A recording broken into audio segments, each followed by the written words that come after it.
విషయం చెప్పేది గుర్తుపెట్టుకోండి. తండ్రి మాట విన్న కొడుకు, అన్న మాట విన్న తమ్ముడు, భర్త మాట విన్న భార్య చెడిపోయినట్ల చరిత్రలో లేదు. ఇది ప్రతి ఒక్కరు గుర్తుపెట్టుకోండి. ఆ కాలంలో అంత భయంగా బతుకుండేవాళ్ళు. ఈ కాలంలో అంటే ఏందేందో రకరకాలుగా మాట్లాడుకుంటున్నారు కాబట్టి ఇప్పుడు అట్లా అయిపోయినారు జనాలు. ఇప్పుడు చెప్పిన మాట ఎవరు వినట్లే. ఆ కాలంలో తండ్రి మాట విన్న కొడుకు, అన్న మాట విన్న తమ్ముడు, భర్త మాట విన్న భార్య చెడిపోయినట్ల చరిత్రలో లేదు ఆ కాలంలో. ఇప్పుడు సరిగ్గా లేదులే, దానికి సంబంధం లేదు. అప్పట్లో ఖచ్చితంగా ఇవన్నీ జరిగినాయి కాబట్టి చెప్తాను. ఇది ప్రతి ఒక్కరు గుర్తుపెట్టుకోవాలా. బాయ్ పేరెంట్స్, నచ్చితే లైక్ కొట్టండి, సబ్స్క్రైబ్ చేసుకోండి పేరెంట్స్. ఇట్లా మీకు కేస్ట్ నా అవసరం పేరెంట్స్. అన్న, నేను ఒక విషయం చెప్పేది గుర్తుపెట్టుకోండి. ఇప్పుడుండే ఈ కాలంలో దయచేసి ప్రతి ఒక్కరూ చిన్నపిల్లలకు చెలిపోనిద్దండి. ఎందుకంటే ఇప్పుడు ప్రతి ఒక్కరు పిల్లలు అన్నం తినలేదని, పాలు తాగలేదని చెలిపోనిచ్చేది. దాంట్లో చిట్టి చిలకమ్మని ఎటువంటి చెప్పించేది, వాళ్ళకి సెల్ఫోన్లో టచ్ సెల్ అలవాటు చేసేది. ఇప్పుడు వాళ్ళు ఎక్కువ పిల్లలు సెల్ఫోన్తో చెడిపోతున్నారు. చదువుకుంటే కూడా కాకుండా ఏం బోర్డు సెల్ఫోన్ చూసుకునేది. ప్రతి ఒక్కరు అయ్యే మావాడు యూట్యూబ్ బాగా పెడతాడు, మావాడు దాంట్లో గేమ్ ఆడతాడు, దీంట్లో ఆడతాడు, దాంట్లో ఆడతాడని చిన్నపిల్లలకు సెల్ఫోన్ అలవాటు చేసి వాళ్ళు చదువుకోకుండా వాళ్ళు చాలా మైండ్ అప్సెట్ అయిపోతారు. చాలామంది సెల్ఫోన్ పిచ్చి పట్టిపోయి పిల్లలు చాలామంది సెల్ఫోన్లతోనే పిల్లలు చదువులు అన్నీ పాడు చేసుకుంటున్నారు. ప్రతి ఒక్కరు పెద్దోళ్ళే మనం చెడగొడుతున్నాము. ఏమండి, పిల్లలకు సెల్ఫోన్ అలవాటు మంచిదా? అప్పుడు ఏ సెల్ఫోను లేవు, ఏంది లేదు. పొద్దున్నే లేచి పిల్లలు ఏదో చదువుకునేదో, ఏదో ఎగ్జామ్ ఏదో రాసుకునేది, ఇవన్నీ చేస్తాండ్రి.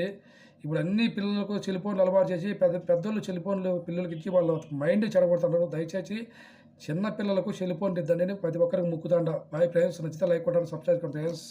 అన్న, ఒక విషయం చెప్పేది గుర్తుపెట్టుకోండి. నేను చెప్పేది ఏమంటే ప్రతి ఒక్కరికి ఇది నచ్చుతుందని చెప్తున్నాను. వీడియో లాస్ట్ వరకు చూస్తే మీకు అర్థమవుతుంది. మధ్యలో ఆఫ్ చేయొద్దండి. ప్రతి ఒక్కరు దయచేసి రండి. ఏం చెప్తానంటే, ఉండూరులో ఎవరైనా కానీ అంటే మనం ఉండే ఊర్లో మన బిడ్డను ఇవ్వకూడదు. ఎందుకంటే ఉండూరులో బిడ్డనిస్తే ఉండూరులో బిడ్డనిచ్చేది అల్లుడు చేసినప్పుడు మనం కట్టేది. ఇది ప్రతి ఒక్కరు గుర్తుపెట్టుకోండి. మన బిడ్డను అడిగితే మనకో రేపు పొద్దున అల్లునికి ఏ ఇబ్బందులు వచ్చినా మన బిడ్డ బాధపడుతుందని చెప్పేది మనం పోయి వాని అప్పులన్నీ తీర్చేది, వాని సమస్యలను మనం మెందేసుకునేది. ఇవన్నీ అవసరమా మనకు? దయచేసి ఎవరే కానీ ఉండూరులో బిడ్డనిద్దని చెప్తుండ. మీరు ప్రతి ఒక్కరు ఆలోచన చేయండి. ఎందుకంటే ప్రతి ఒక్క సమస్యకు ఆమె ఇంటికాడ ఉరికెత్తుంది. అమ్మ మాకు అవి లేవు, అమ్మ మాకు ఇవి లేవు, ఇంట్లో బియ్యం లేవు, ఇంట్లో ఏమైనా కానీ కూరగాయలు లేవు, మాకు జరిగేది ఇబ్బంది, నీ అల్లుడు తాగుతాడు, నీ అల్లుడు కొడతాడు, మాకు ఇబ్బంది అని బిడ్డ ప్రతి ఒక్కటి మనతాకు వచ్చి చెప్తుంటే మన పానం ఉండదు. అందుకు నేను చెప్పేది ఏమంటే ప్రతి ఒక్కరికి చెప్తున్నాను, దయచేసి ఉండూరులో బిడ్డనిద్దండి.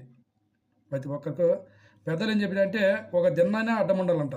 అందుకు ఎక్కడ కానీ మొరగనుంటే మనకు కొద్దిగా ఇబ్బంది లేకుండా ఉంటుంది. మనం బిర్యానీ పట్టించుకోము, ఎక్కడ దూరం ఉందిలే ఏదో బతుకుంటున్నారు అనుకుంటాం. కానీ అదే ఉండూరులో ఇస్తే రెయిన్బోలు వాళ్ళ అగసాట్లు చూడలేక, వాళ్ళ ఇబ్బందులు చూడలేక, మన ఇబ్బందులు చూడలేక ప్రతి ఒక్కటి ఇబ్బందులు అవుతుంటాయి.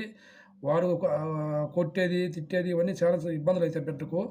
అందుకు ప్రతి ఒక్కరు చెప్తున్నా, ఉండూరులో బిడ్డనిచ్చేది అల్లుడు చేసిన అప్పులు కట్టేదే, ఇవన్నీ మనకు ఇబ్బందులు అయితే ప్రతి ఒక్కరు దయచేసి ఉండూరులో బిడ్డనిద్దండి. బాయ్ ఫ్రెండ్స్, నచ్చితే లైక్ కొట్టండి, సబ్స్క్రైబ్ చేసుకోండి ఫ్రెండ్స్. ఇట్లా మీకు కేస్ట్ అవసరం ఫ్రెండ్స్.